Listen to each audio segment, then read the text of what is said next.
오래된 그릇은 무엇일까요? 바로 토기입니다. 지금도 토기는요, 큰 것은 장독대로 쓰기도 하고 작은 것은 밥그릇, 물그릇 등으로 사용되고 있죠. 이 토기의 역사는 매우 오래되어졌습니다. 인류가 최초로 토기를 사용한 시기는 언젠가 하고 연구를 해보니까 2만 년 전 구석기 후기 시대로부터 사람들은 이 토기를 사용했다고 합니다. 그러니까 토기의 역사가 굉장히 오래됐죠. 그런데 오늘 본문 2절에서 하나님께서는 에레미야에게 일어나서 토기장의 집으로 내려가라 꼭 말씀하십니다. 토기장의 집으로 내려가라. 왜 토기장의 집으로 내려가라고 했을까요? 여러분 기억하십시오. 하나님의 말씀은요, 성전에서만 들려오지 않습니다. 하나님은 삶의 현장 한가운데서 우리에게 말씀하십니다. 어떤 사람은요, 예배는 성전에서만 드리는 줄 압니다. 그러나 창세기 출애굽기 3장 말씀을 보게 되면 모세는 호렙산에서 양을 치다가 하나님의 말씀을 들었고 하나님을 만났습니다. 아모스 7장에 보게 되면 아모스는 들판에서 무화과 나무를 따던 중에 하나님의 부르심을 들었습니다.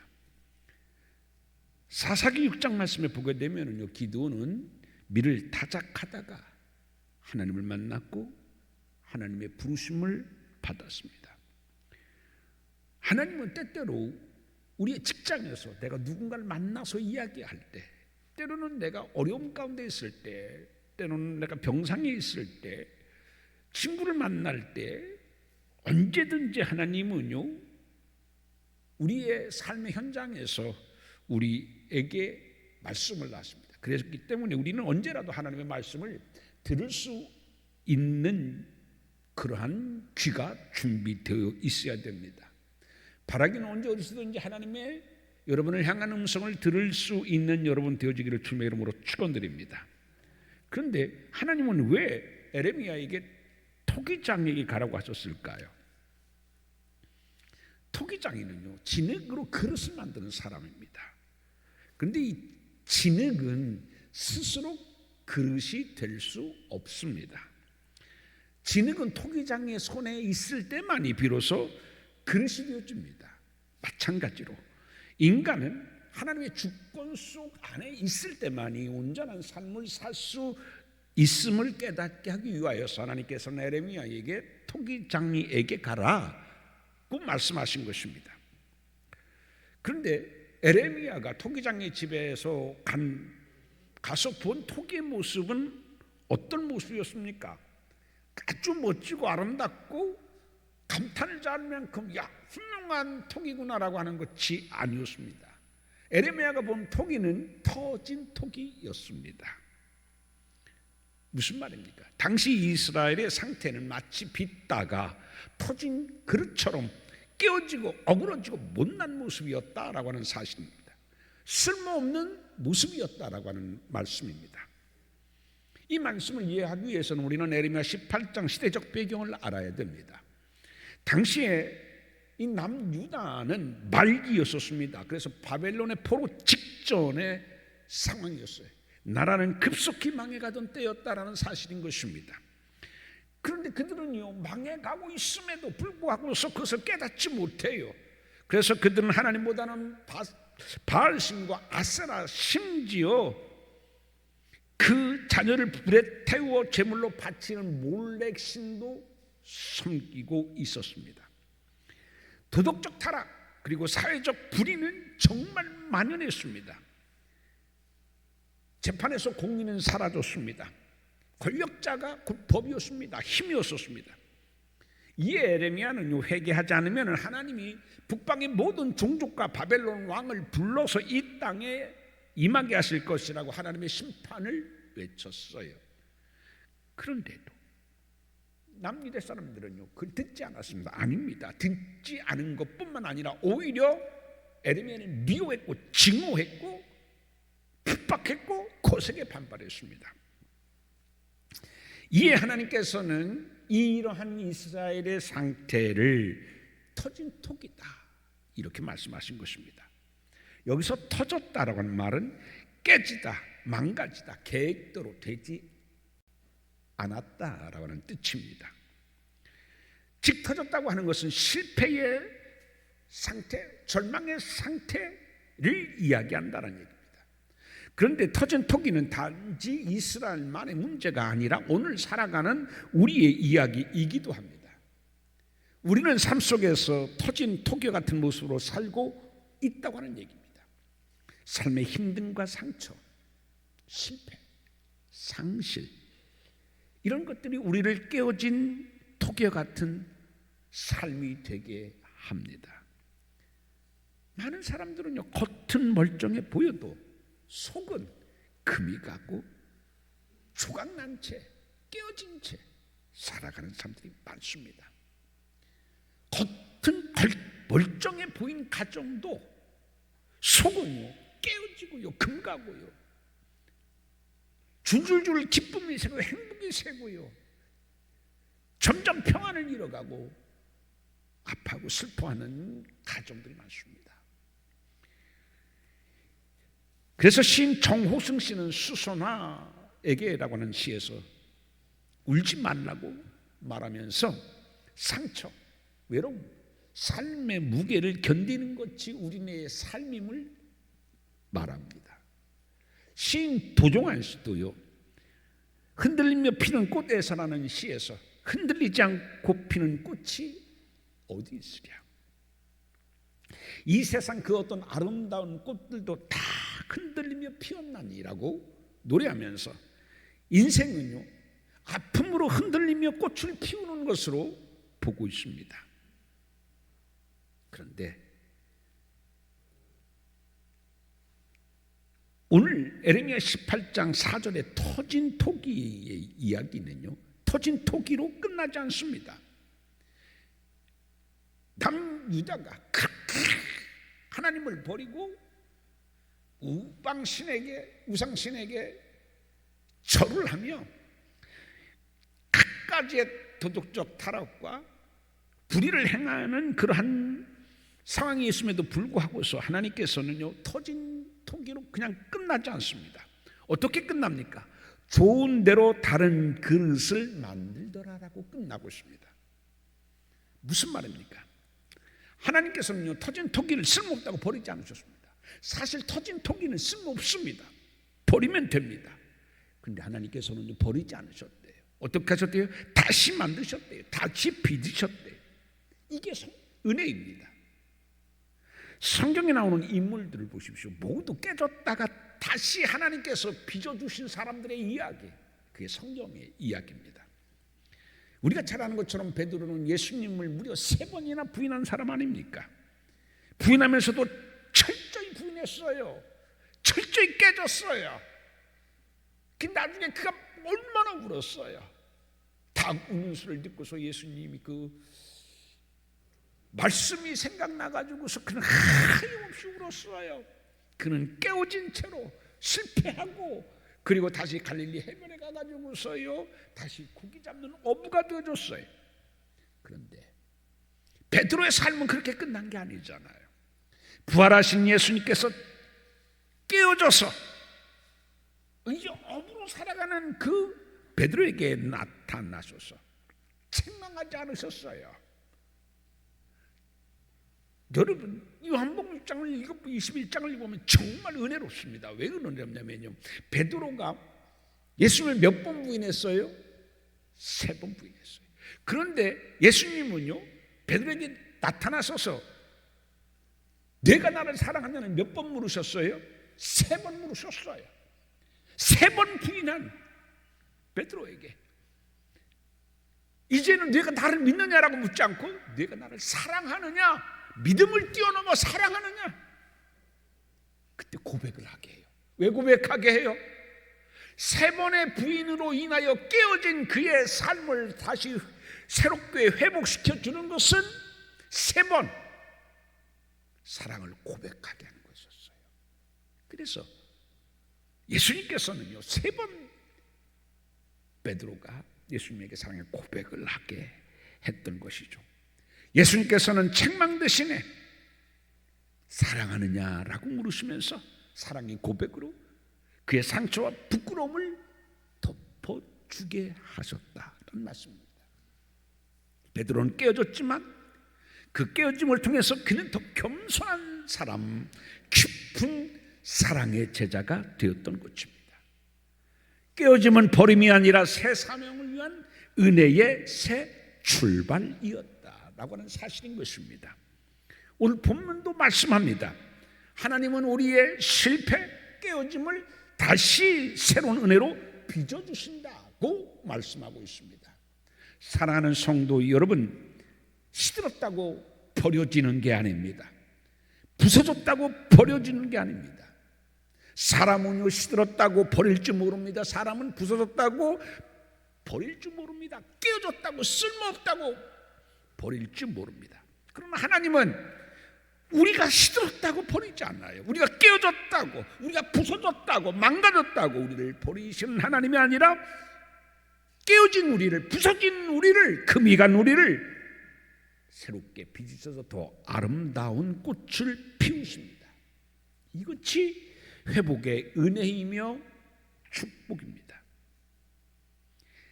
다윗은 우리가 잘 아는 것처럼 간음과 살인죄로 깨어진 삶이 되어줬습니다.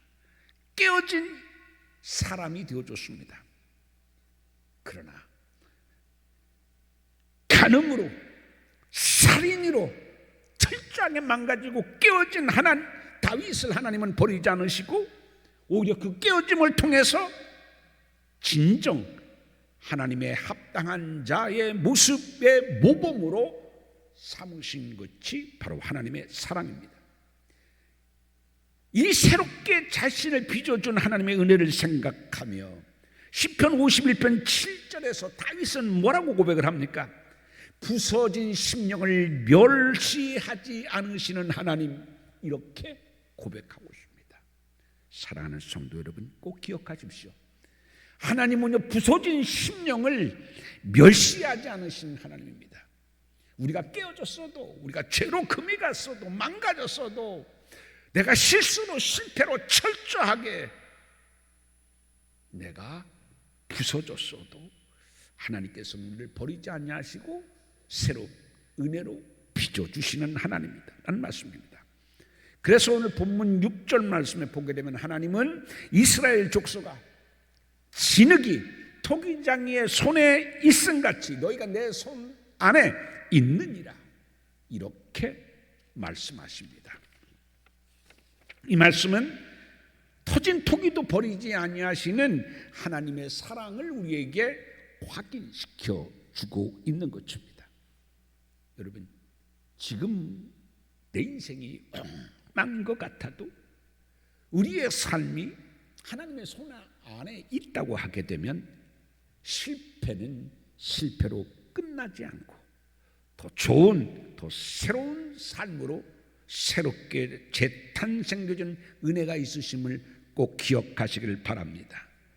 그렇기 때문에 우리가 가장 큰 은혜는 뭐냐면 그런 하나님이 내 하나님이란 얘기 사실이에요. 그렇지 않습니까?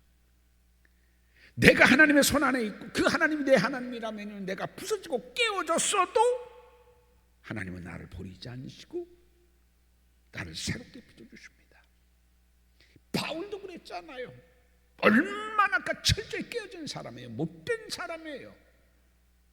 그런데 하나님은 그를 새로운 이방 사도로 세워주셨잖아요. 이게 큰 은혜죠. 내 삶이 깨어지고 부서졌다고 하더라도 나는 연약해서 세상이 감당할 수 없어서 넘어졌고 그래서 금이 갔다고 하더라도 하나님이 나를 붙들어 주신다고 하면 소망이 있습니다. 하나님의 손은 어떤 손입니까? 하나님의 손은 회복의 손, 그리고 우리를 새롭게 빚어주시는 은혜의 손입니다. 우리는 우리 스스로 우리의 삶의 그릇을 만들 수 없습니다. 삶을 이루어갈 수 없습니다. 그러나 하나님의 손에 맡기게 되어지면 하나님은 우리를 하나님의 뜻대로 가장 아름답게 우리의 인생을 만들어 주신 하나님이십니다. 그렇기 때문에 우리는요, 내가 깨어지고 슬퍼했어. 지우개가 있으면 다시 지우고 싶어. 지금 같으면 그렇게 하지 않았었을 텐데, 그것 때문에 내가 이렇게 깨어지고 이렇게 내가 실패했고 망가졌어라고 아무리 우리가 후회하면 뭐합니까? 우리가 깨어지고 부서졌고 금이 갔다고 하더라도 내가 내 인생을 타임머신을 타고 다시 옛날로 돌아가서 그런 실수를 반복하지 않으려고 하더라도, 그럴 수 없다고 하더라도, 우리는 내 인생을 스스로 고칠 수 없고 스스로 새롭게 살 수 없지만, 우리가 하나님의 손에 있으면 내가 아니라 하나님이 우리를 새로운 삶으로 빚어주신다고 하는 사실인 것입니다. 이게 은혜고 이게 복음인 것이죠. 이게 우리가 지금 믿고 섬기는 하나님의 은혜다라고 하는 사실인 것입니다. 일본에는 킨치키라는 전통 공예가 있습니다. 이 공예는요, 깨진 도자기를요 버리지 않고서 그 깨어진 조각들을 금가루가 섞인 오칠로 이어붙이는 기술이 바로 킨치키라고 하는 공예입니다. 이 기술의 철학은 뭔지 압니까?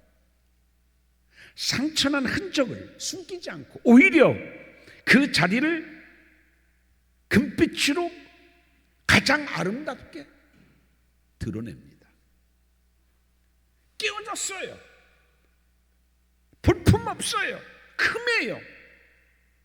그런데 깨어져서 흠인데, 쓸모없는데, 보기 흉한데, 눈에 거슬리는데, 근데 오히려 금빛이 섞인 오칠을 통해서 오히려 깨어진 부분을, 금감 부분을 더 아름답게 메꿔서 찬란하게, 더 황홀하게, 더 아름답게 드러내는 것이 바로 이 킨치키 공예인 것입니다.